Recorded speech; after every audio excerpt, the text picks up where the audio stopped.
madali. Hindi rin ito maliwanag. Subalit sa kabila ng mga pagsubok, pagdurusa, pagkabigo at maging pagkatakot, amin sana mapagtagumpayan ang mga hamon ng buhay na puno ng pag-asa at pagtitiwala sa kalooban ng Ama. Ikaw ang aming pag-asa, Panginoon. Magdasal sana kaming palagi na may pusong ibig ng pag-asa.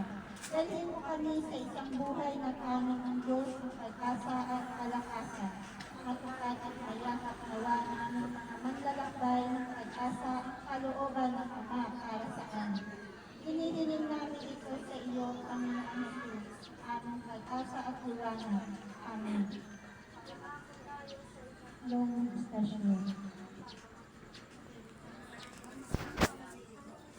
Kalawang misteryo sa tuwa, pagdalaw ng Virgen Maria kay Elizabeth.